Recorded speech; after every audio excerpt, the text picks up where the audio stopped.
I'm Chelnese Mason Wisse. I'm the officer in charge for R.C.D. Marshall Clinic. This clinic has been around for some time now. And in this clinic, we offer a lot of services, the MCH, the family planning, we're doing vaccines, and some other cases we do. And those cases that we think we cannot manage, we refer those cases. When I came to take over as OIC, the clinic was really in a deplorable condition. And as time went by, Save the Children came, and Save the Children did some work at this clinic. We did not even have any fitting place for delivery. So at the time of Save the Children, they gave us a good building that we are doing deliveries. The solar system at that time was placed only for that portion of the building, the delivery section and the youth-friendly section. But the rest of the clinic did not have any solar system. As time went by, we were blessed when German Agro came in with the project. The whole clinic now is electrified with this solar system. With this particular solar system that we have the opportunity that we have charging areas, and that we can charge our phones. But before, we never had it, because even if you wanted to do your charging and maybe you at work and your phone went off, you would just have to go home and send your phone on charge or charge it whatever way you wanted it. But now we are blessed with German Agro coming in, the WWH coming in. We are blessed and we have a good solar system that is working. We have lights on day, night, and the place is lighted. And we really appreciate the organization for for this effort.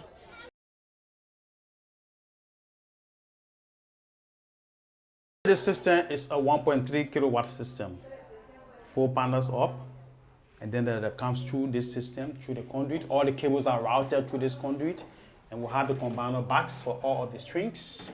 And then the Vectron charge controller, 100 volt, 50 amps. Back up with this, the Vectron Energy, a multi-plus compact inverter.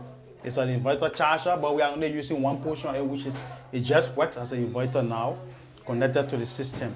And of course, to all of them, we have the battery fuse box, back up with 280 amp fuse. And then a junction cup with a single breaker to control the AC of 5 amps. And another junction cup for the DC part of the system, because it's a AC DC system.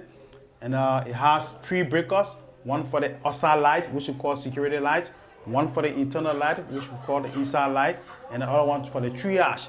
So from the initial stage, we have to provide power for the triage at any time, so that it can be put on whenever there's an outbreak or there's an emergency. And then of course the LVD, we controls by the voltage, which is the low voltage disconnect. It works whenever not to allow the lights to drain down the battery, so they are connected. These lights are connected to the LVD to have the battery safe at all times. It controls about 33 lights in the building. Everywhere is controlled by the switch.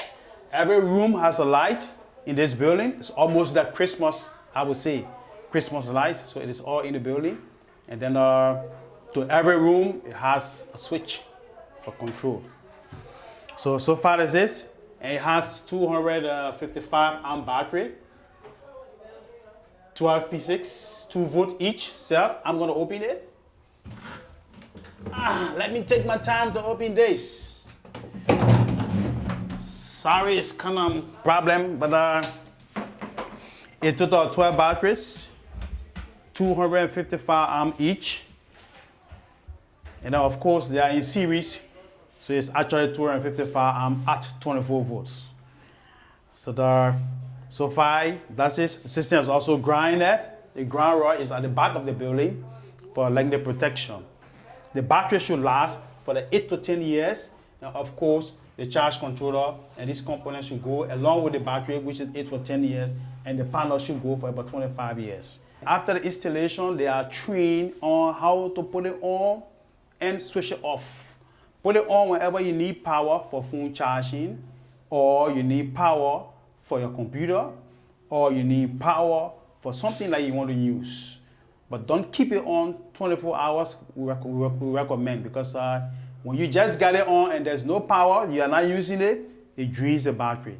And that's what we don't want. And then they are trained to do minor repair, in the sense that whenever they notice something, they will have to do referral call, or one of the main or major repair work that needs to be done there is to clean the panels every week, because they live near the dusty road or unpaved road, so the dust and mud flames all in the air, so they need to clean the panels every week.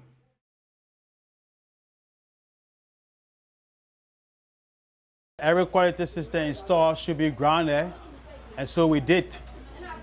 We ground the system according to the standard grounding, I would say, with an 8 feet ground rod.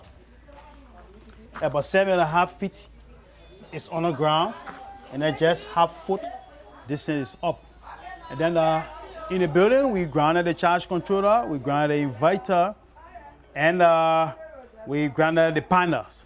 So the 3 basic components of the solar system is grounded.